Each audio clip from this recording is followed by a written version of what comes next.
What was it like for you when you started to not be able to speak to others? Well, I don't know, it was really difficult to see and accept where the language was going. I'm very glad to have at least one other person to speak to, us being the last fluent speakers of Diné. So what about you? How does it feel to be the last of your tribe, your people, to know how to make your tribal clothing and regalia?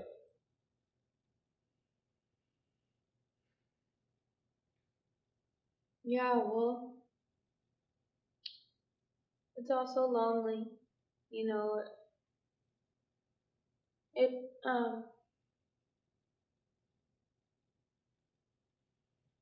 we've always been very interconnected people, and our the things that we wear, the things that we put in our bodies, that symbolizes that. That symbolizes those cycles that we're a part of. And so the things that we've always worn, they tell us who we are. They tell us what lands we're connected to, and they have old meaning that's passed from family to family, family member to family member, and those are things that you know I don't have any young people interested in learning anymore. There were no other young people like me when I was young that wanted to learn those things. And so we don't have the clothes that come from us, if we don't have those things that are sacred to us to adorn our body with, those things that are stitched with this knowledge of the land, then we're naked as a people.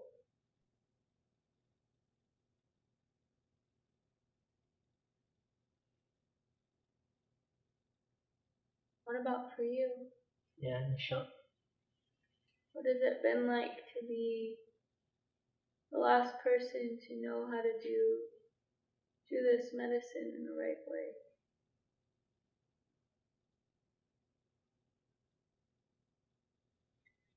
I think where we went wrong was when not everyone was going through with the ceremonies that you're supposed to have. I remember when people would come to me every time their daughters needed their coming of age ceremony or to celebrate a baby's first laugh or the prayers you're supposed to have done for twins every 4 years. People just decided that they didn't need them anymore or they forgot that they were supposed to happen.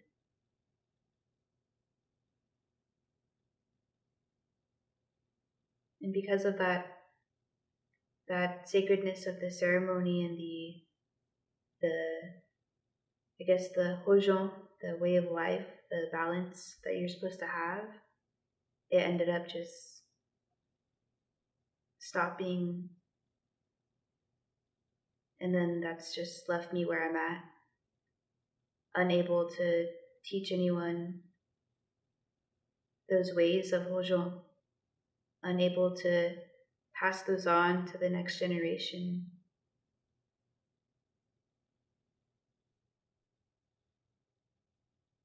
Yeah, there's really no way we could explain these concepts. Like, they have so much meaning in Diné. Like, Hojon. There's no right translation we could translate these words into English. It's like just a tiny fraction of what it means to us in Diné. And so much is lost when we translate everything into English. That's why we need to communicate with our people in our language to ensure that nothing is lost. But that communication channel is almost dead. We're the last ones. It's just something that isn't there.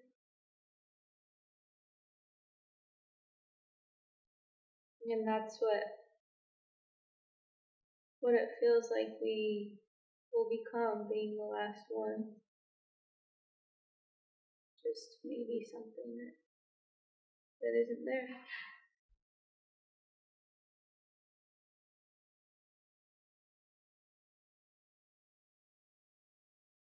Yeah, it just makes me think of the old stories that we used to get told, back in the days of Huerte, the long walk, when the soldiers came and, they killed our sheep, our source of food, they poisoned our water, and all these things, and we were left with like their ways and their food, in order to survive, we had to eat their food.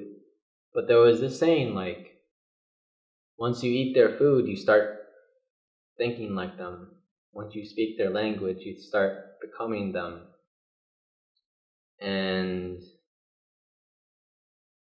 yeah, we're pushed to the brink of survival, and it's understandable the reasons why we're at this point, just given everything that happened,